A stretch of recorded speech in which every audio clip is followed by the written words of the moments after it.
Salut à tous et bienvenue dans ce show numéro 123 sur MX Réflexion en presque live. Mais ce coup-ci, c'est juste parce qu'on a une bonne excuse. On en a un qui est en vacances à l'autre bout de la planète, ou presque. En tout cas, très content de vous retrouver. Bonne année 2021 à tous. De notre côté, pas de changement. On se retrouvera chaque semaine pour des lives sur Facebook, sur YouTube. Et pour ceux qui n'ont pas la chance de le voir en direct, ou du moins en presque live, vous pouvez vous rendre sur mxreflexion.com. On a pas mal d'archives avec des grands pilotes. On a fait de super lives pendant 2 ans et demi même. Mais voilà, mais maintenant, nouvelle année qui veut dire aussi nouvelle préparation. Pas de temps pour le Touquet encore pour toi, Blaise, mais il va falloir t'affûter quand tu rentres de la Réunion parce que on a une petite endurance qui nous attend le 31 janvier. Comment ça Ouais, va, Blaise? ça va très très bien. Bonne année à tout le monde. Meilleurs vœux. C'est vrai, moi je suis dans un endroit de la planète où c'est l'été, donc c'est complètement différent, 28 degrés. C'est bien pour la moto, c'est top parce que ça permet de rouler quand il fait chaud, quand il fait beau, avec terrain sec. Apparemment, dans notre petite France, dans notre petite métropole, c'est pas le cas actuellement. Mais on va avoir beaucoup de questions à notre invité qui est en train de se réaffûter, de s'entraîner dur pour la saison. Avec tout ce qui a été difficulté 2020 lié au confinement, etc. On va voir un petit peu tous les objectifs, toutes les ambitions de David pour 2021. Mais avant ça, Nico, je te laisse le présenter. Ouais, effectivement, on est content de démarrer l'année 2021 avec un invité qu'on n'avait jamais eu dans notre live MX Réflexion. Il a été champion de France cadet, champion de France junior, pas mal d'expérience aussi en Europe et en mondial MX2. Il est prêt à relancer sa carrière pour retrouver le chemin des podiums. C'est David Arbreto. Comment ça va, David? Bah écoutez, salut les gars, bonne année tout d'abord et bonne santé et en espérant que ce Covid va un peu nous lâcher. Moi ça va parfait cette année, donc là on se rentraîne à fond, là on est dans le sud pour s'entraîner en ce moment, donc non, c'est le bon augure pour le moment. Bon, pour ceux qui ne le savent pas, pour ceux qui habitent dans une grotte, tu as signé avec le team 737 Performance. Ben c'est tout nouveau. Tu viens d'avoir ta machine. Tu viens de commencer l'entraînement avec Valentin Tellier et le team. Comment ça se passe pour toi? Tu viens de dire que tu étais dans le sud. Est-ce que tu peux nous expliquer un petit peu depuis ta signature comment ça s'est passé? Ouais, non, c'est une bonne chose, donc j'ai signé avec Valentin donc le 2 janvier. Donc c'est vraiment très très frais. Après ça faisait plusieurs semaines qu'on s'entraînait ensemble. Donc voilà, c'est un peu comme ça qu'est venue l'idée de rouler ensemble et de pouvoir s'entraîner et faire des belles choses l'année prochaine ensemble. Donc voilà, on a directement décidé de partir dans le sud. Chez nous, il fait vraiment pas beau, il fait que pleuvoir. Donc voilà, on a pris quelques jours, on est parti dans le sud avec tous les coéquipiers. Et là, on s'entraîne vraiment bien. On a un super groupe, on est tout le temps ensemble, on a une bonne entente et on se pousse les uns les autres. Donc franchement, c'est le régal. Et justement, c'est voulu ça par Valentin de créer une émulation, de créer un groupe qui reste tout le temps ensemble, ou au contraire, est-ce qu'à un moment donné de l'année, vous allez peut-être vous séparer, vous entraîner chacun de votre côté? Bah, moi, c'est vrai qu'au début, dans tous les teams que j'ai pu faire auparavant, j'ai tout le temps été sceptique un petit peu d'avoir pas une amitié, mais d'être vraiment lié à mes coéquipiers. Et moi, avec le temps, on grandit et on se rend compte qu'au final, se tirer dans les pattes les uns les autres, c'est pas ce qui fait avancer. On peut le voir notamment avec le team FH où on voit que les pilotes sont vachement en cohésion de groupe, ils roulent tout le temps ensemble. Et nous, c'est une demande de Valentin. Enfin, c'est vraiment Valentin qui instaure ça dans le team, qui est une bonne entente, qu'on se pousse les uns les autres, qu'on se tire vers le haut. Et de toute façon, après, le jour de la course, le meilleur sera sur le podium et gagnera les manches. Donc en soi, non, on s'entraîne tous, on s'aide tous les uns les autres. Moi, notamment un petit peu plus avec Thibaut parce on va rouler dans le même championnat l'année prochaine. Donc non, c'est vraiment une bonne chose. Et pour ça, Valentin, il a vraiment ce petit plus et de son expérience d'avant, quoi. Le programme 2021 du team, et on va plus parler de toi, c'est qu'est-ce qui est prévu? Est-ce qu'il est prévu uniquement un programme national ou il y aura un petit peu d'international? Pour le moment, il est vraiment basé sur le championnat de France Elite et le Supercross. Moi, après, de toute façon, j'ai viens d'avoir 23 ans le 30 décembre dernier, donc les Grands Prix en 250, c'est pas possible. Le 450, on n'en parle pas parce que le niveau, il est trop relevé. Et pour le moment, j'ai pas le niveau pour faire ça. Et après, si on pourra peut-être faire des inters en Hollande, des Dutch Masters ou des choses comme ça. Mais pour le moment, c'est vraiment championnat de France, avoir le titre à l'élite et essayer de rentrer dans un top 3 en Supercross. C'est une discipline que j'ai jamais trop roulé. Et voilà, en plus d'être avec Valentin, ça va me permettre de prendre son expérience et de m'entraîner à ses côtés pour pouvoir rentrer dans le vif du sujet dans les bonnes conditions, quoi. Toi, tu viens de nous le dire, tu as 23 ans. Tu prends cette année comment? Comme un tremplin pour le 450 ou est-ce que tu veux rester un peu plus longtemps en 2,5? Ça, honnêtement, pour le moment, j'ai pas trop calculé ça. Moi, c'est vrai que ça fait 4 ans, c'est très compliqué. J'ai été dans les meilleurs teams mondiaux, que ce soit Garibaldi, KRT, maintenant FH, où j'ai été il y a 3 ans. Et j'ai fait beaucoup d'erreurs. J'ai fait beaucoup d'erreurs personnelles comme professionnelles. Et voilà, moi, c'est mon année. Je vis pour le motocross. Et je pense qu'il est important pour moi, pour ma frustration personnelle, de me réentraîner correctement, de faire les choses correctement, d'essayer de montrer vraiment le talent que j'ai gâché finalement moi-même. J'ai pas eu besoin des autres pour le gâcher parce que les décisions elles viennent de nous-mêmes. Mais voilà, vraiment pour avoir une victoire personnelle, vraiment pour remercier toutes les personnes qui ont tout le temps eu confiance en moi et qui sont toujours là à l'heure d'aujourd'hui, notamment ma famille, des amis proches qui m'aident beaucoup. Et voilà, c'est surtout une petite victoire personnelle et par plaisir de faire de la moto aussi. Ouais, comme tu l'as dit, tu as été dans d'excellentes teams. Ça n'a pas forcément bien marché. T'as beaucoup d'humilité au final parce que tu dis que bah, tu peux t'en prendre qu'à toi. Mais est-ce que tu peux rentrer un peu dans le détail sur les erreurs que tu as commises? Au moins les erreurs professionnelles, on va dire.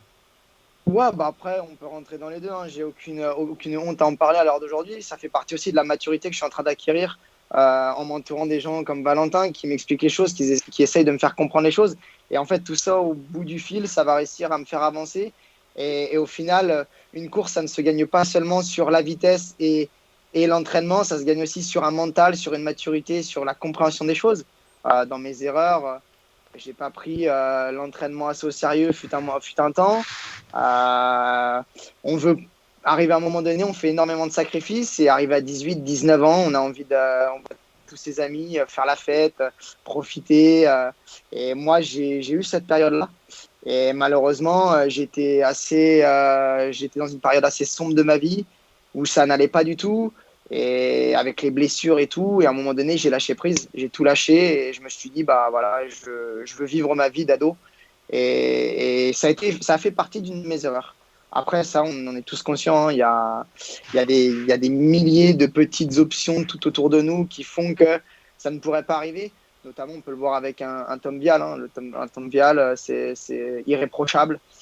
Mais il y a eu tout. Il n'a pas eu beaucoup d'opportunités, mais le peu qu'il a eu, il les a saisis. Il a été entouré des bonnes personnes au bon moment. C'est un très gros bosseur. Et aujourd'hui, on l'a vu, hein, c'est peut-être un des seuls pilotes en motocross qui n'a eu aucun titre français, voire national, international. Et le seul titre qu'il a pour le moment, c'est champion du monde. Donc voilà, c'est plein de petites choses et j'ai pas réussi à tout mettre bout à bout, moi. Si on fait un peu Justement, c'est marrant que tu parles de Tom Vial. J'avais une question, juste je te coupe là parce qu'on parlait de Tom Vial. J'ai une petite question par rapport à ça.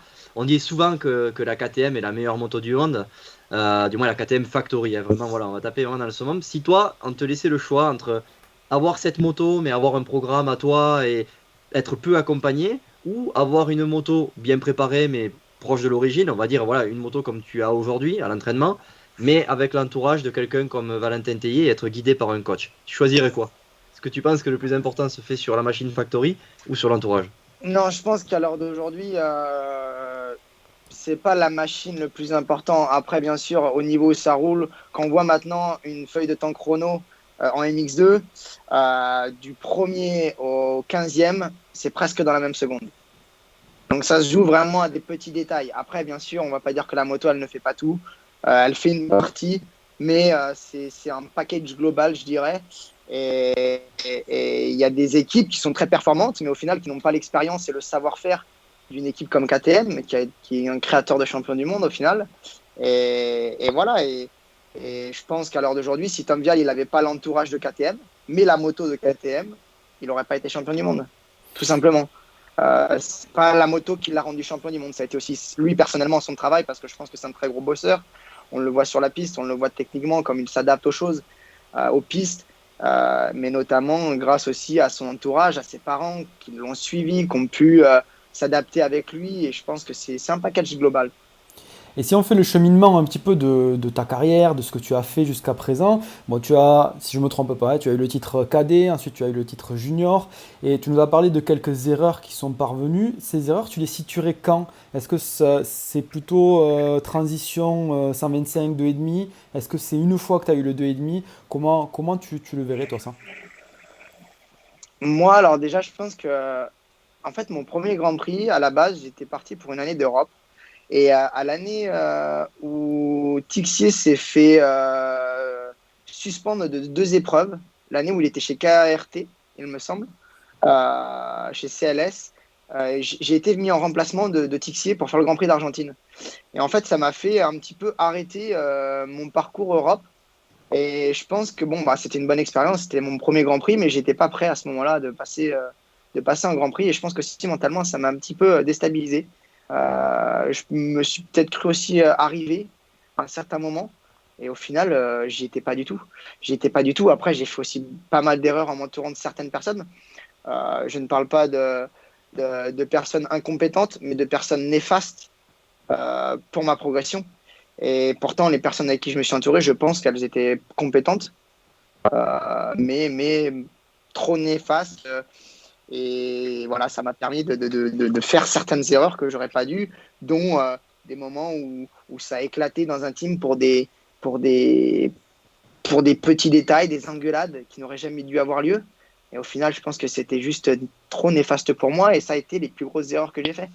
Les personnes avec qui je me suis entouré. On voit Tom Vial, il est entouré de 3 personnes, son entraîneur, son mécano, son papa, tout simplement. Et à vrai dire, il a su faire la part des choses. C'est-à-dire que quand on arrive au meilleur niveau, il y a un petit peu de tout le monde qui vient manger dans l'assiette. Et moi, j'ai pas su faire le choix, quoi. J'ai pas su prendre la bonne direction. Tu, D'accord. tu aimerais te Tu relancer, avais, toi? il me semble, là. Vas-y, Nico. Non, non, vas-y, vas-y. Tu, Vas-y. tu aimerais te relancer plus dans quoi, toi, si tu avais à choisir? Faire un peu comme Nico Aubin, comme Greg Aranda, comme Soub, plutôt axé supercross et évoluer au niveau supercross, ou au contraire axé niveau motocross avec l'élite, en essayant plutôt de gravir les échelons et rester dans le top élite. Si tu avais à choisir entre ces deux disciplines, tu choisirais quoi? Alors moi, je suis plus motocross quand même si j'aime beaucoup le supercross. Après, chacun sa discipline. Moi, j'ai jamais été trop bercé dans le supercross. Donc, tant que j'ai pas découvert, je peux pas dire je me maxerai plus sur le motocross ou le supercross. Cette année, justement, je vais découvrir ce qu'est le supercross, ce qu'est de faire des courses en salle, chose que j'ai très peu faite dans ma carrière. Et je pense que pour le moment, je partirai plus sur bien me repositionner sur des bonnes saisons de motocross et éventuellement, pourquoi pas un jour partir faire des courses aux US en outdoor, bien évidemment, pour pouvoir montrer un peu de quoi on est capable. 2020, on t'a pas trop vu. Ça a été quoi ton programme finalement en 2020? Du moins, c'était quoi avant le Covid et ça a été quoi après le confinement? Bah déjà, il faut commencer 4 ans avant le Covid. Tout commence 4 ans avant le Covid. C'est-à-dire que je me suis blessé les 3 dernières saisons de Grand Prix que j'ai fait, je me suis blessé 3 saisons. Et puis à chaque fois, c'est pas des blessures où je reste 2 semaines sans faire de moto. C'est des blessures qui nécessitaient des opérations, 5 à 6 mois de convalescence. En 2019, je me suis cassé 2 vertèbres à Romagné, alors que ça se passait très bien. J'étais en train un petit peu, pas de faire un comeback, mais voilà, je m'étais entouré de ma petite équipe et ça commençait à aller mieux. Et là, la blessure au dos, elle a été un petit peu de trop. Et voilà, à la base, je voulais arrêter la moto complètement. Et au final, j'ai été faire un petit supercross à Goes, en Hollande. Et j'ai été contacté par une petite équipe, un magasin en Hollande qui m'a proposé de faire le championnat hollandais. Je vais faire quelques grands prix. Et au final, j'ai fait le championnat hollandais, mais j'ai fait aucun grand prix. Donc voilà, je pense que c'était un petit peu aussi un côté financier de la part de l'équipe. Enfin, voilà, ils ont fait ce qu'il fallait pour mon budget pièce, mes motos, tout, l'entraînement et tout, j'ai rien à redire. Mais voilà, ça s'est pas passé comme prévu, mais c'était vraiment axé sur le championnat hollandais et quelques grands prix. Et D'accord. durant ces 4 années un peu compliquées, comment ça s'est passé pour les contrats, pour les teams, pour intégrer les teams? Tu as eu de plus en plus de difficultés ou les gens continuaient à te faire confiance et croyaient en ton potentiel par rapport à tes titres passés et ta vitesse actuelle? Au début, je pense que les gens ils me faisaient pas confiance. Les gens n'ont jamais eu confiance en moi de toute façon, hein, d'une manière ou d'une autre. Faut pas se leurrer. Les gens n'ont jamais eu confiance en moi. Ils ont toujours vu un peu le côté, excuse-moi du terme branleur que j'étais. Et les gens n'ont jamais eu confiance en moi. Après, ils savaient le potentiel que j'avais. Ils savaient le potentiel que j'avais et j'ai jamais trop demandé quoi que ce soit à une équipe. Moi, à partir du moment où on me fournissait le matériel, qui m'ont aidé, notamment Gérard Valla, qui a tout le temps été là plus ou moins pour défendre ma cause, pour par exemple avec Giacomo. Giacomo au début n'était pas spécialement très très chaud pour me prendre. Et au final, bon, après négociation, discussion avec lui, que ce soit avec Gérard ou avec moi, on a réussi à trouver un accord. Au final, ça a tout le temps été comme ça. Fallait prouver les choses, tout le temps prouver, prouver, prouver. Et au final, on se rend compte que prouver c'est bien, mais sentir qu'on a 100% de confiance aux gens avec qui on travaille, c'est mieux, quoi. Donc ça a tout le temps été un petit peu à faire le forcing, parce qu'au final, les gens savaient très bien le niveau que je pouvais avoir. Mais ça n'a jamais été trop facile, quoi. Et si ça facilitait d'un côté, comment dire, avec le matériel, il y a un autre côté financier qui se compliquait derrière. Parce qu'au final, moi, financièrement, mes parents, derrière, financièrement, avaient des sommes à sortir qui n'étaient pas forcément évidentes. Donc ouais, c'est tout le temps été compliqué pour trouver une équipe. Après, voilà, j'ai eu les meilleures équipes, j'ai eu des chances, je les ai loupées. Je peux m'en prendre qu'à moi. Alors d'aujourd'hui, faut avancer, il faut arrêter de rester bloqué avec le passé. De toute façon, on ne reviendra pas en arrière. Il me semble avoir vu en 2020 passer une annonce ou une micro-annonce qui est vite tombé à l'eau. C'était un partenariat avec Oxmoto. C'était pour 2020, c'était plus du long terme qui était prévu à la base. Est-ce que tu peux nous en dire un peu plus là-dessus? Non, à la base, c'était du sauvetage. D'accord. Tout honnêtement, Antoine de Oxmoto, c'est quelqu'un que je côtoie depuis de longues années. C'est un magasin qui n'a fait que de grandir, qui était à la base le magasin du papa de Valentin Tellier, voilà, qui a été racheté ensuite par 2 autres personnes. Et Antoine, il m'a tout le temps aidé. Et voilà, cette année-là, j'avais rien. J'étais, comme on dit, à poil. Et mon père, voilà, je voulais plus que mon père dépense des sous et des sommes colossales dans la moto. Parce qu'à un moment donné, il faut se rendre à l'évidence aussi. Galérer toute la vie, c'est pas ça la vie. Et il a eu la gentillesse de trouver des solutions pour me faire rouler. Mais c'était vraiment à la base sur une année pour m'aider, pour me reconstruire et ressortir un peu, pour faire un peu un retour et pouvoir par la suite trouver des équipes, que ce soit en championnat de France élite ou dans des pays étrangers. Mais ça s'est fait du coup ou c'est Ouais, ça s'est fait, ça D'accord. s'est fait. Ça s'est fait, on avait commencé le deal, on avait signé le contrat. Ouais. Et au final, quand j'ai fait ce supercross avec la moto de Antoine d'Oxmoto à Goz, j'ai eu la demande de cette équipe D'accord. hollandaise. Ah, Et en ok. fait, mis tout bout à bout, je me suis rendu compte que financièrement, c'était beaucoup plus simple pour mon père, pour tout le monde au final, que ça allait me coûter moins de sous à moi et à mon père. Et du coup, l'argent, ça reste quand même important. Et j'ai contacté Antoine, bien sûr, en demandant un avis à Nico Aubin. J'ai dit, ouais, je ne sais pas comment faire, j'ai eu une demande, il faut que je trouve une solution. Financièrement, ça va soulager mon père. Est-ce que tu peux m'aider? Donc, il m'a aidé. On a fait un petit mail à Antoine que je lui ai envoyé. Le soir même, Antoine, il m'avait répondu, écoute, il n'y a pas de souci, je comprends. Voilà. Après, Ouais, je très pense réglo, que quoi. ouais, voilà, très réglo. De toute façon, il m'a aidé et ça, je le remercie. On peut pas le nier. Et après, le business, c'était vraiment. Le business de Oxmoto ne fait qu'augmenter de jour en jour. On le voit même par chez moi. Il fait qu'augmenter. Je pense qu'aussi, au niveau du temps, c'était pas facile pour lui. Sachant qu'il avait déjà bêta, il commençait bêta. Il avait le magasin, il avait ses employés et ça faisait que grossir. Et mine de rien, manager une équipe, ça prend du temps, quoi. D'accord. Et tu as parlé de Nico Aubin, c'est ton beau-frère, il me semble, je me trompe pas? C'est mon beau-frère, en plus je suis devenu oncle grâce à lui, alors avant, Ah je voilà, suis c'est content de vrai. ça quand même. C'est Ouais. un beau-frère que tu renies pas, alors c'est pas possible. Je peux pas renier, je peux plus renier du moins, même si j'en avais envie. Ça Du fait coup, partie de la famille maintenant. du coup, c'est quelqu'un qui professionnellement est très très sérieux. On sait que il coach un petit peu des pilotes aussi. Est-ce que ça t'aurait intéressé un partenariat avec lui? Euh, Ou intégrer son team. oui et non. Ah, oui et non, justement. Nico, quand j'étais chez VHR, il était venu à Arco me filer un petit coup de main. Et c'est vrai que j'avais pensé à un moment donné, donc je sais plus en quelle année c'était, ça devait être en 2018 ou 2019, quelque chose comme ça. Et c'est vrai que j'avais pensé que mon père, j'ai dit, ce serait pas mal que que je demande à Nico de m'entraîner, de faire quelque chose avec lui. Et au final, je lui ai remis toutes les années précédentes dans ma tête et je me suis dit, ah non, non, non, il va pas falloir qu'on commence à mélanger la famille et le pro. Parce qu'à cette époque-là, il était et moi, j'ai fait cette erreur-là de mélanger la famille avec le pro quand j'étais avec FH.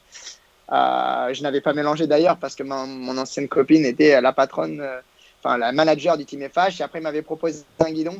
Et au final, ça avait tout, ça avait capoté, quoi. Donc j'ai dit non, non, on va pas recommencer, on va pas refaire des problèmes familiaux pour rien. Et du coup, ça s'était pas fait. Après, Nico, c'est vrai qu'il est de très bon avis. Il a une superbe expérience. Je prends toujours note de ce qu'il me dit, même si des fois j'y réponds pas parce que je suis pas d'accord. Je ne dis rien et j'écoute. Mais c'est vrai que ça aurait pu être intéressant de bosser avec Nico. Mais je sais pas si justement cette relation familiale, professionnelle, ça aurait fonctionné, quoi. C'est que ça a été quoi sa réaction quand tu lui as annoncé que tu partais pour 737 performances? Nico, il a toujours été d'un humble avis envers tout ce que je lui ai dit. Il sait à quel point financièrement c'est compliqué. Lui, le premier cette année avec l'arrêt de Suzuki. Donc lui, le plus important, il m'a dit voilà, tu as du bon matériel. Valentin, il est sérieux, enfin, dans ce qu'il fait. Voilà, c'était une réaction plutôt positive de sa part. Donc non, non, ouais, non, c'était d'une bonne augure, je pense. Je lis une question qu'on a eue sur Instagram qui nous demande quelle est ta meilleure saison d'après toi et ta meilleure moto. Ma meilleure saison et ma meilleure moto. C'est peut-être deux choses différentes, Ma hein, d'ailleurs. meilleure. Deux choses complètement différentes. Ma meilleure saison, c'était en 85, en 2012. Ouais, 2012. C'est une année où j'ai dominé. Que ce soit un championnat de France, pendant les qualifications du championnat d'Europe. À l'époque, c'était par zone, le championnat d'Europe. Et bon, après, j'avais loupé de très peu le titre de champion d'Europe parce que je pense que j'avais pas la moto la plus performante, justement. J'avais un KX de 2003, tandis que Puigest avait les nouveaux KT de 2012. Donc, c'est vrai que bon, Compliqué. sur le prorata, sur le papier, j'avais très peu de chances de gagner. Et je me suis bien défendu. J'ai fait vice-champion d'Europe. Et ma meilleure moto, la Honda Garibaldi. D'accord. La Honda Là, Garibaldi.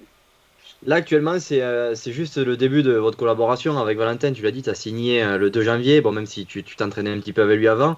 Mais est-ce que ça t'a fait ouvrir les yeux sur certaines erreurs que tu faisais sur ta préparation physique et même technique sur la moto? Est-ce qu'il y a quelque chose qui t'a marqué, qui t'a dit, ah ouais, ça, pour le coup, ça va beaucoup m'apporter? Sur le côté physique, pas spécialement. Un petit peu peut-être sur le renforcement. Après, c'est vrai qu'avec Valentin, on a beaucoup discuté tous les deux. Et le deal, il était très clair que voilà, j'ai 23 ans, j'ai de l'expérience maintenant un minimum.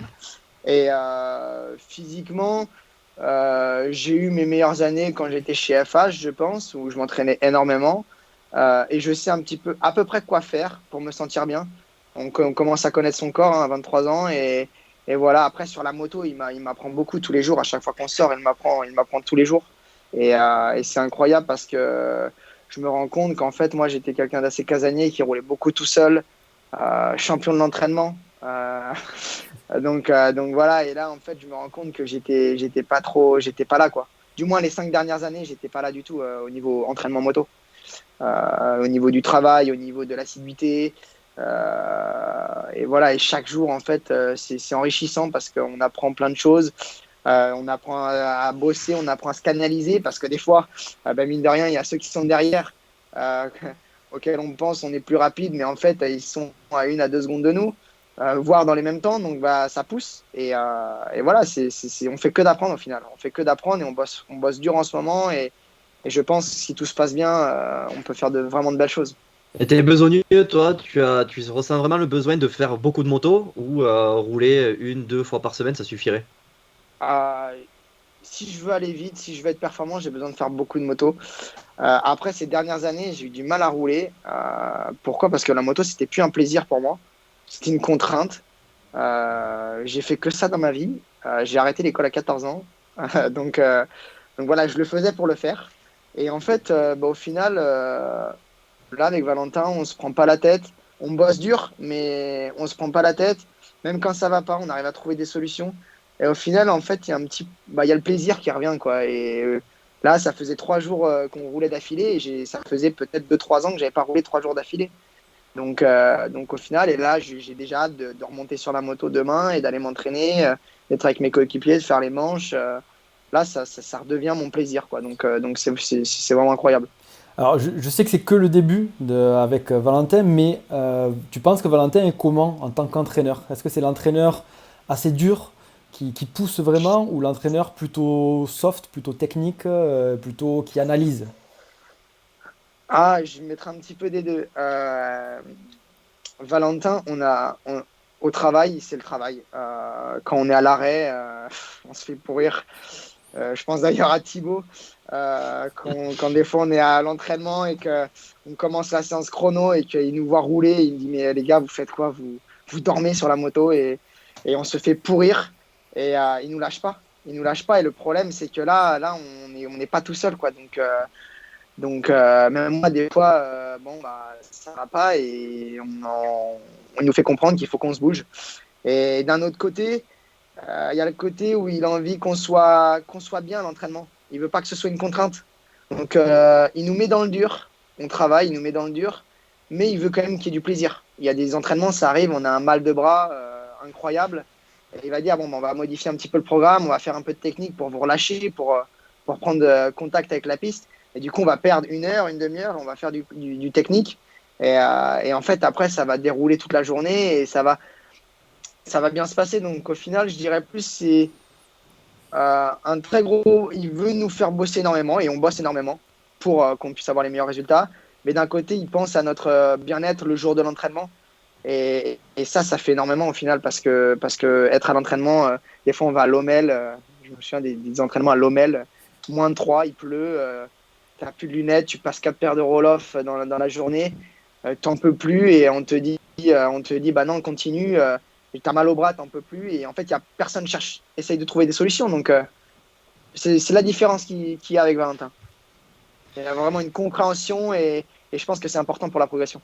Et là, on vient de parler de la partie physique, de la partie technique du coup. Et si on parle de la partie moto, niveau moto, est-ce que vous aurez des motos avec une certaine préparation? Est-ce que vous allez rouler proche de l'origine? Comment ça va se passer pour vous? Pour la préparation, donc non, on va avoir des moteurs préparés. Voilà, après, on est en train de mettre au point tout ça, justement, c'est en train de se faire pour les préparations. Donc, ce sera des motos préparées. Moi, après, je cherche pas une moto beaucoup plus puissante que l'origine. Parce que le problème, c'est que financièrement, c'est compliqué d'avoir deux motos full toute la saison, une pour l'entraînement, une pour les courses. Et le problème, c'est que d'arriver d'une moto de stock à une moto qui fait tant de chevaux de plus, avoir des bras aussi longs que les jambes à la fin de la journée, ça sert à rien, quoi. Hmm. D'accord. Donc, Au non, niveau- non, on va plutôt se pencher sur une moto préparée, bien sûr, pour les départs, etc. Mais une moto proche de l'origine, quand même. on avait pas mal Enfin, pour de ma part, du questions. moins. D'accord. D'accord. Ah oui, et Sur d'ailleurs Instagram, on a eu par pas mal de. rapport à ça, juste pour terminer, Vas-y. est-ce que vous allez avoir les mêmes motos ou pas? Ou c'est à la carte, c'est vraiment vous qui choisissez par exemple, par rapport à Thibaut Maupin, à Anthony Bourdon? Initialement, c'est prévu qu'on ait les mêmes motos.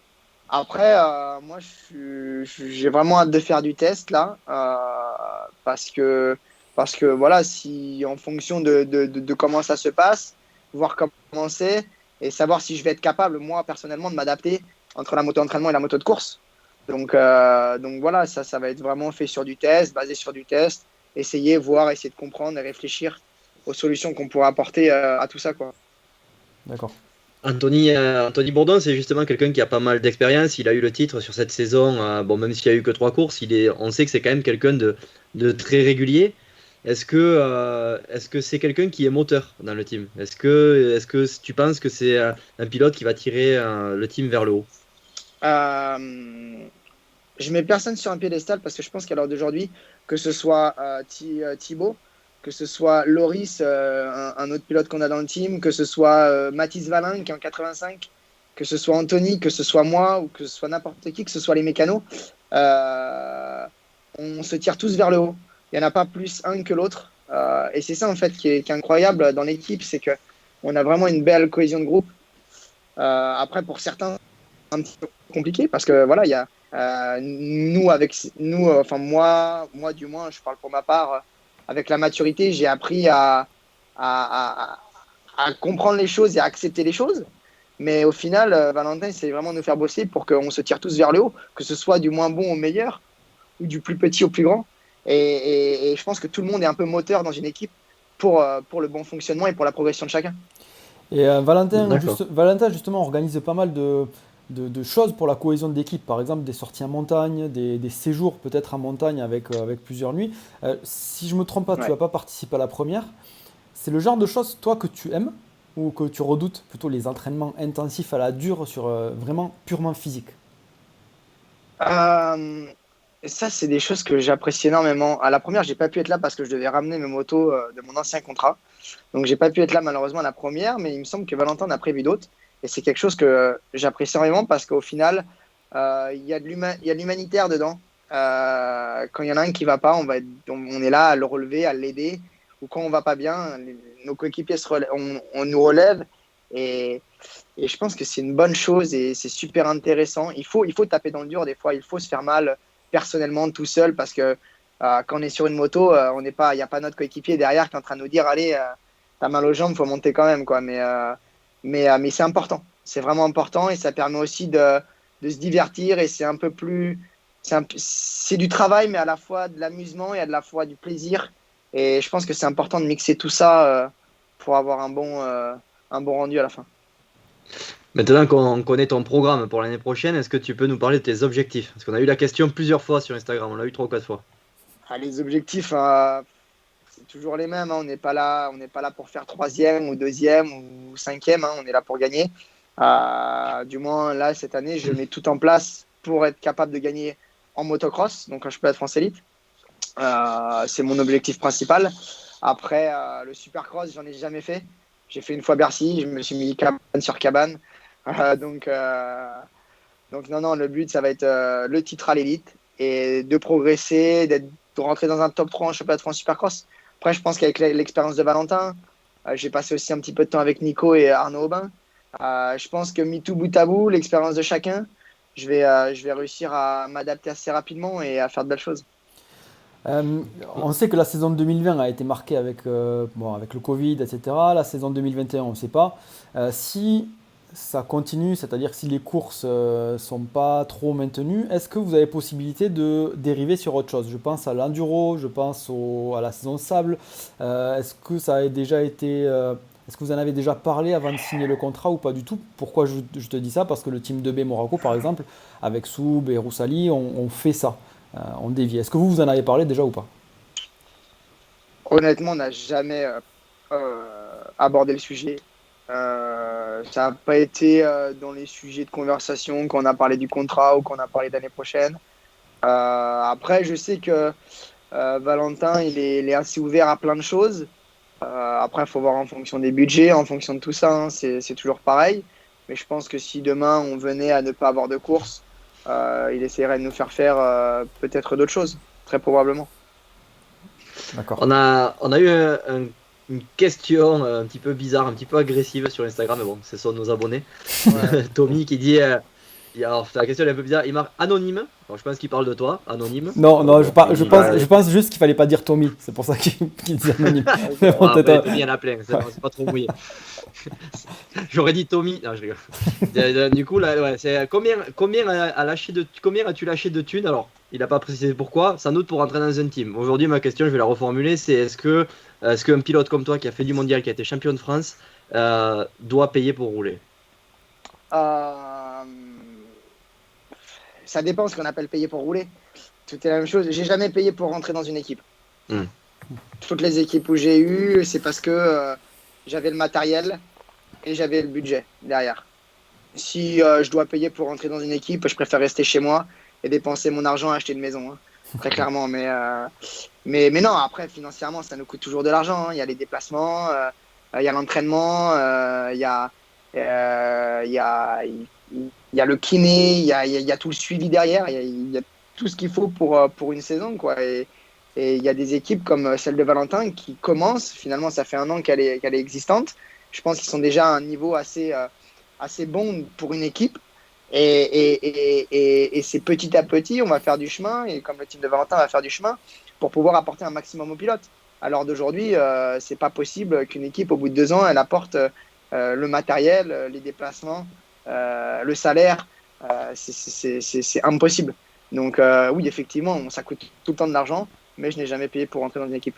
Et du coup, moi j'enchaîne un petit peu. Alors sans parler de montant ou quoi que ce soit, est-ce que toi, avec ton niveau, ton talent, tu peux négocier par exemple des bonus si tu termines dans les 3 premiers de l'élite ou premier de l'élite, est-ce que tu as pu négocier ça avec ton contrat actuel ou pas? Ouais, tout à fait. J'ai des primes de résultats et des primes de championnat. Donc voilà, après, aussi l'avantage, quand on a un team manager et enfin, un fondateur de team qui est ancien pilote pro, il sait comment ça fonctionne. Donc Valentin, j'ai même pas eu besoin de discuter avec lui par rapport à ça. Quand il m'a proposé mon premier contrat, il y avait déjà les primes dedans. Donc voilà, ça a été négocié dès le début. D'accord. D'accord. On Euh, a plusieurs questions un petit peu plus sur le ton de l'humour qui nous demandent comment ça se passe l'entente avec ce fumier de Thibaut Maupin. Ah, avec ce fumier de Thibaut Maupin. Moi, on en revient à ce qu'on parlait tout à l'heure, hein. J'ai jamais eu trop d'amis dans le monde du motocross. Anthony a été le seul vraiment avec qui je me suis entendu tout au long parce qu'on est de la même génération qu'Anthony. C'est vraiment été le seul avec qui, que ce soit lui ou sa famille, familiarisé au final. Même si des fois il y a tout le temps un petit peu des tensions, on est sur des courses, voilà. Mais c'est vraiment été la seule personne avec qui j'ai familiarisé. Et au final, avec le temps, je me rends compte que les personnes simples que j'ai pas côtoyées, j'en ai rencontré quelques-unes. J'arrive à bien m'entendre avec. Thibaut, on s'entend bien. Après, moi, j'ai dit directement à Valentin et j'ai dit aussi à Thibaut, hein, ça me dérange pas de tirer Thibaut ou de rouler avec Thibaut, d'être en cohésion avec Thibaut, ça ne me dérange pas, mais je veux pas rentrer dans une forme de combat, quoi. Tant que ça reste professionnel, sportif, je suis carrément ouvert pour bosser et le faire progresser. Parce qu'au final, moi, je le fais progresser en le tirant vers le haut, mais lui me fait progresser parce que je veux être plus vite que lui. Donc au final, c'est autant un travail de sa part que de la mienne. Mais je veux juste pas qu'on rentre dans une forme de conflit, de méchanceté. Et ça, sinon, moi, je lâcherai prise et je ferai mon truc de mon côté. En ce début de saison, est-ce que tu as déjà convenu avec le team de faire certaines courses de préparation? Ouais, je pense à la Capelle, des courses comme celle-là, ou d'autres qui sont plutôt dans le nord. Ben, pour le moment, on n'en a pas trop discuté avec Valentin. Après, je sais on va organiser ça parce que je pense qu'il est bon de faire quelques courses avant la première de l'élite. Après, je sais pas encore exactement celle que je vais faire. Je sais qu'aussi au fur et à mesure de la saison, je vais faire quelques crosses inter et tout. Enfin, si c'est possible avec le Covid et tout, mais il est prévu que je fasse quand même quelques courses hors des championnats de France. Et là, on l'a dit tout à l'heure, vous êtes actuellement dans le sud-est pour vous entraîner, pour trouver un petit peu le beau temps. Est-ce que vous Ouais. avez aussi prévu de rouler, de faire une grosse préparation dans le sable, comme ce que tu as certainement connu auparavant avec tes saisons de mondial ou pas? Ouais, bien sûr. Bah, à la base, on devait descendre, moi, au moment où je m'entraînais déjà avec Valentin. On devait monter dans le nord, enfin, en Belgique, pour rouler dans le sable. Après, il y a eu le Covid, donc on n'a pas pu. On avait loué une maison et tout. On avait déjà tout prévu. On n'a pas pu le faire à cause du Covid. Et bah, là, en ce moment, en Belgique, ça roule très, très peu. C'est très compliqué. Il faut monter à Grovenbrock en Allemagne, des trucs comme ça. Donc, c'est pas trop possible pour le moment. Donc, normalement, là, dans ce début d'année, on devrait monter 1 à 2 semaines, faire des bonnes journées de roulage là, dans le sable à Lommel, Honda Park et toutes les pistes en Hollande, quoi. Et toi, c'est Donc, c'est prévu, ouais. quelque chose que tu apprécies, toi, le sable? C'est quelque chose que j'apprécie. Après, j'ai vécu 2 ans en Hollande, donc j'ai eu mon quota, du moins d'entraînement La dans dose. le sable. Ouais, la dose, enfin, on n'en a jamais assez, hein. On voit des Keroli, ça fait 10 ans qu'ils sont à Lommel et ils continuent à Lommel, hein. Mais bon, on voit quand même que maintenant, ils sont quand même un petit peu moins à Lommel et ils préfèrent rester au soleil en Italie. Mais non, non, il faut y aller. Il faut y aller. Il y a les meilleurs pilotes de la planète. Il y a les meilleurs pilotes de la planète en Hollande et en Belgique. Donc, faut y aller. Il faut aller se confronter à eux. Il faut aller prendre des claques en se prenant 5-6 secondes par les meilleurs. Et ça permet d'avancer. Si en termes de préparation physique, si tu n'avais pas de coach ou si tu n'avais pas Valentin derrière toi, est-ce que tu le ferais sérieusement? C'était une question sur Instagram. Sérieusement, oui. Parce que j'ai pris de la maturité. C'est sans être hautain, hein, mais je sais comment il faut faire pour réussir à atteindre le top. Mais après, encore, on en revient encore, c'est faut que tout soit, faut que le package soit bien, faut que le package te plaise, faut que tu te sentes bien et faut que tout aille bien.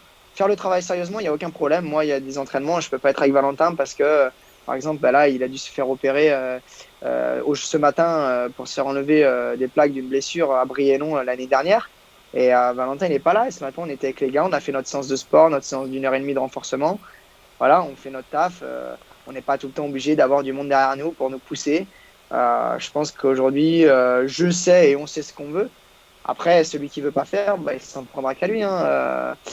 C'est pas, moi, je fais mon taf.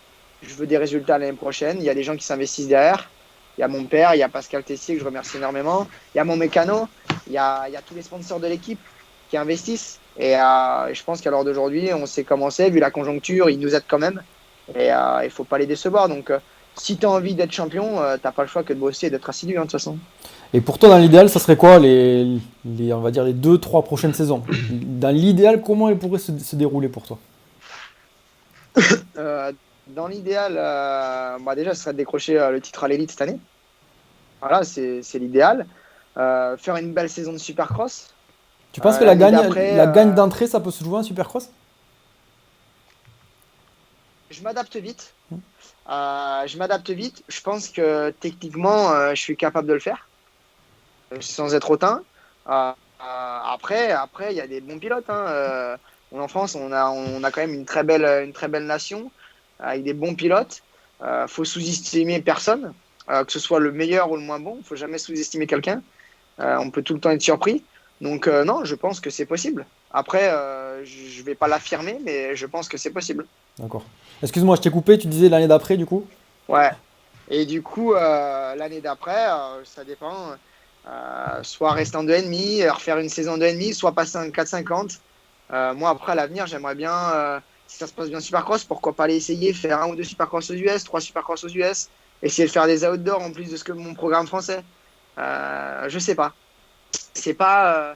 Je vis vraiment mon année à 100%. Mon père met les moyens qu'il faut. Mais mon entourage met les moyens qu'il faut, Valentin met les moyens qu'il faut pour que ça se passe bien. Donc pour le moment, c'est vraiment focus à 100% sur cette année. Et puis si ça se passe bien, de toute façon, il n'y a pas de raison qu'on n'arrive pas à trouver des belles solutions et de faire de belles choses à l'avenir. Financièrement, pour un pilote, tu penses que c'est mieux de se consacrer au championnat de France des sables ou au championnat de France de Supercross en comparaison? Ça dépend des sponsors, ça dépend des primes. À l'heure d'aujourd'hui, c'est sûr que si tu mets un Watson, et la question elle est vite comme on dit, la question elle est vite répondue. Hein. Ouais, ça dépend de plein de choses. Ouais. Le pilote lambda qui a du mal à avoir des primes et tout, il est mieux de rester en supercross, en cross inter, en championnat de France élite. Bon, t'as pas grand chose, mais toujours quelque chose. C'est mieux que de repartir avec rien. Et voilà, après, si vraiment t'es un bon pilote comme Watson et tout, bah, t'as le salaire, t'as les primes, tu gagnes les touquets, ou même Potisek, tu gagnes les touquets, t'as la grosse prime du touquet, t'as la grosse prime du constructeur, t'as la grosse prime de l'équipementier. Voilà, hein, ça dépend des contrats que tu as en finale et que tu arrives à négocier. D'accord. Donc la question, en fait, là, je voulais partir sur une autre question. C'est toi, puisque Blaise a parlé plus long terme, est-ce que tu te dirigerais plutôt vers SX, motocross, supercross, on va dire, élite supercross, ou plutôt championnat de France des sables? Ah, c'est une bonne question quand même. Là, Sachant que tu maîtrises le sable, ça quoi, c'est que tu. Ça dépend. Si financièrement, si je fais si je fais mon schéma et à la fin de l'année, les calculs sont bons et que je vois que je peux gagner plus à un endroit qu'à un autre, on va pas se mentir. Hein, Ouais, c'est un travail. C'est quand même le plus important à l'heure d'aujourd'hui. L'argent, ça tombe pas comme ça, donc je dirais du côté financier, bien sûr. J'avais une question qui m'échappe là, que j'ai plus. C'était oui, c'était aussi par rapport au sable. Cette partie sable là, tu penses toi que en t'entraînant que pour le Touquet, un petit peu comme à l'image de certains pilotes comme Van Orbeek les premières années, des choses comme ça, en t'entraînant que pour le Touquet, tu peux atteindre un niveau qui te permettrait d'entrer dans un top 20, un top 10. Ouais, je pense que c'est possible. Juste pour compléter, je parle de ça par rapport au bagage que tu as déjà acquis dans le sable. Ouais, bien sûr. Après, on va prendre un exemple tout bête. Van der Robeck, il est arrivé dans le sable les premières de course et pourtant il a fait des podiums à Lommel dans les plus grosses pistes de sable. Il est arrivé dans une course de plage et il ne l'a pas gagné. Moi, j'ai fait Graillan il y a 2 ans. Il y a Chapelière, Martens et Potier qui me sont passés à côté. Je me suis dit, vas-y, il va falloir que tu lâches les freins, mon pote, hein, parce que je me suis fait déposer. Donc au final, les courses de plage, c'est vraiment un domaine. C'est un domaine. Être pilote de sable, c'est une chose. Être pilote de plage, c'en est une autre. Pour moi, enfin, c'est mon point de vue personnel. Mais après, avec le travail, on peut arriver à faire de grandes choses. Donc, si on se consacre qu'à une chose, il n'y a pas de raison pour que ça ne fonctionne pas. Si demain, je m'entraîne que pour faire le Touquet, je sais très bien qu'à la fin de l'année, enfin, ou au début d'année, quand il y aura le Touquet, je ne vais pas être largué. Si je m'entraîne que pour ça. Ma question, c'était plutôt ça en fait. C'était, est-ce que tu penses qu'à l'heure actuelle, il faut être mono-objectif, c'est-à-dire s'entraîner que pour du sable et être spécialisé là-dedans pour performer, ou au contraire, est-ce que tu penses quand même qu'on peut faire de l'élite et ensuite faire du sable et quand même performer sur le sable? C'était plutôt ça. Euh, Justement, c'est deux programmes d'entraînement différents. Moi, après, je pense qu'à l'heure d'aujourd'hui, j'ai pas le bagage physique. J'ai pas le bagage physique de m'adapter comme un Van der Robeck pour faire, par exemple, une saison complète et ensuite enchaîner sur le Touquet et être devant au Touquet. Je pense que moi, demain, j'ai un manque d'expérience aussi par rapport à ça. Donc, je pense qu'il faudrait vraiment que je me concentre. Si je veux gagner, bien évidemment, je te parle pour être dans un top 3. Je pense qu'il faut se concentrer un maximum par rapport à ça. D'accord. Et éviter de prendre d'autres directions. Parce que la préparation motocross et la préparation sable, on parle de manches de 25-30 minutes, 40 minutes à une course de 3 heures. Donc la préparation, elle est complètement décalée, quoi.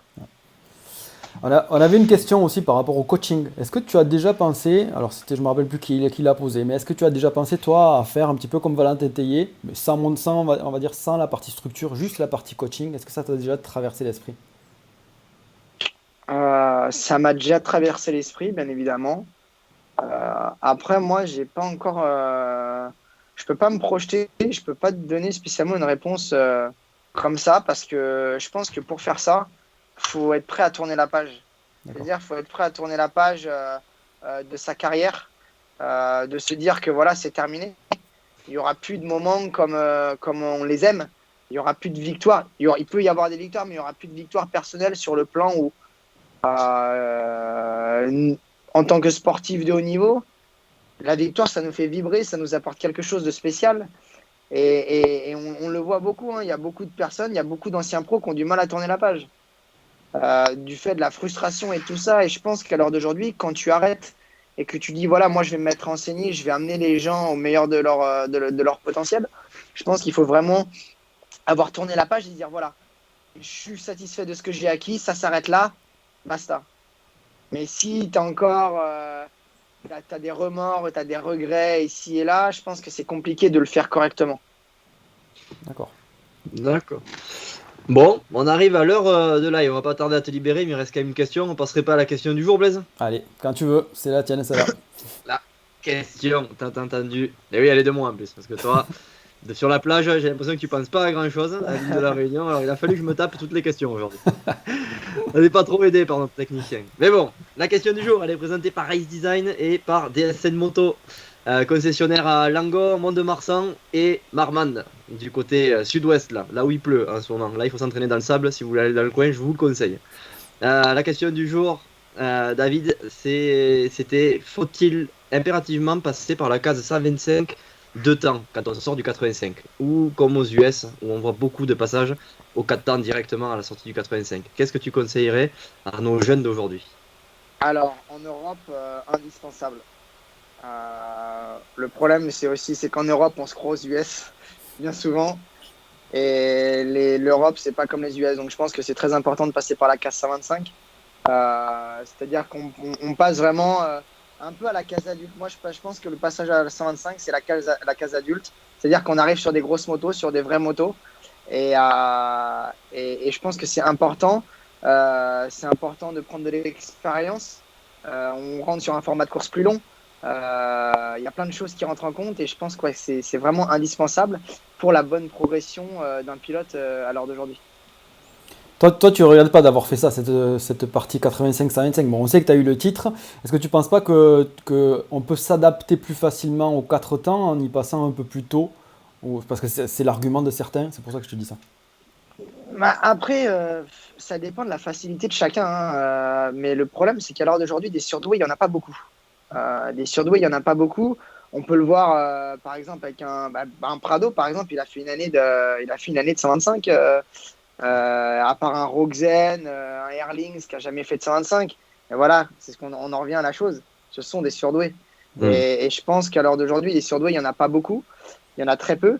Et la 125, elle est très importante. Elle est très importante parce que ça nous apprend à piloter. Le 2 temps, ça reste quand même la base du motocross. Avant d'avoir des 4 temps, on avait des 2 temps en motocross. Donc, c'est vraiment important d'apprendre à piloter une 125 pour pouvoir ensuite piloter des plus grosses motos. Ouais, toi, tu es un peu de cette génération-là, de la génération Roxen, Erlings, Prado, mix entre les trois, on va dire. Mais Ouais. ce que je veux dire par là, c'est qu'à un moment donné, j'ai l'impression que c'est passé un petit peu ça, mais à un moment donné, les pilotes, on leur mettait en tête, oh, putain, mais attends, t'as 14 ans, mais là, si t'es pas champion de France junior minimum ou si t'es pas champion Ouais. d'Europe, tu feras jamais rien parce que ben, eux, les gamins, Roxen, on sait qu'il a explosé très très tôt. Erlings, pareil, Prado, pareil, il a été champion du monde très jeune. Est-ce que tu penses pas que ça a été négatif pour certains, cette Si ça a été, précipitation? moi, je dirais notre génération à nous, ça nous a complètement gâché notre carrière. Euh, pour en revenir, ma génération à moi, on a été 4-5 à vraiment bien rouler. Brian Sue, moi, Hodges, Oslen et j'en passe. Et si on regarde à l'heure d'aujourd'hui, il n'y a plus personne. Mm. Il n'y a plus personne. Pourquoi? Parce que les teams ont tellement mis une pression énorme sur le fait, ah ouais, mais à votre âge, vous êtes en retard déjà, vous devriez faire ci, ça, ça, ça et ça. On s'est tous mis la pression, on s'est tous mis par terre, on s'est tous blessés. Et au final, on regarde aujourd'hui, les teams, les équipes, les fédérations, elles prennent quand même vachement plus attention et elles font vachement plus attention aux pilotes. Elles sautent moins, elles brûlent moins les étapes, elles mettent moins la pression. Et on le voit, il y a les contrats. Maintenant, un pilote qui signe un contrat, c'est rare quand il reste qu'un an. S'il reste 2 ans, 1 an, 2 ans, on lui laisse des temps d'adaptation. Enfin, moi, je me souviens, les contrats que j'ai eus, j'avais pas de temps d'adaptation, hein. Je suis arrivé chez Honda, je suis arrivé chez Kawa. Je devais être devant, basta, hein. J'avais pas le choix. Et je pense que c'est ça, c'est que faut prendre le temps de bien faire les choses, les faire correctement, quitte à ressauter une année. Moi, en 80, j'ai été tard en 80, j'ai été tard en 65. J'étais l'un des plus vieux en 65, mais j'ai eu mon titre en 65. J'étais un des derniers en 80, j'ai eu mon titre en 80. J'étais un des derniers en 125, j'ai eu mon titre en 125. Et après, quand j'ai arrêté dans cette branche-là, c'était la descente aux enfers et j'ai plus rien fait. Donc, je pense que c'est vraiment important de faire les choses correctement, de prendre son temps avec chaque cylindrée, de bien progresser, de passer sur une cylindrée plus grosse quand on domine celle d'avant. C'est-à-dire que si tu domines pas ta 55, ça sert à rien d'aller chercher un 2,5.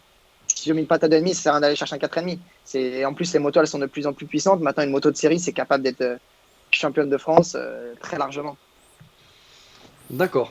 Bon, ben merci pour tous ces bons conseils. Ça faisait plaisir de t'avoir, surtout depuis ces changements, cette année qui va te relancer, on en est convaincu. Et on te remercie pour ton temps en tout cas. Bon, c'est moi qui vous remercie. C'était un plaisir en tout cas. Et non, c'était vraiment cool. Et voilà, on va bosser dur avec le team pour se retrouver pour peut-être un live d'après-saison avec le titre en championnat de France Élite. On te le C'est ça. souhaite en En tout général, c'est ce cas. qui se passe, hein. Ouais. C'est la première fois que tu es avec nous en live. Normalement, c'est un live avec un mix réflexion, un titre qui suit. Donc voilà, il n'y a Ok, plus peur. bon, ça va. Bon, je croise les dents en tout cas. Donc on se dit rendez-vous Allez, ça fin marche. Bon, ben, 2021 merci. pour Merci ça. à vous. Allez, merci beaucoup Ah David. ouais. À bientôt tout le Merci à monde. vous. Salut. Salut.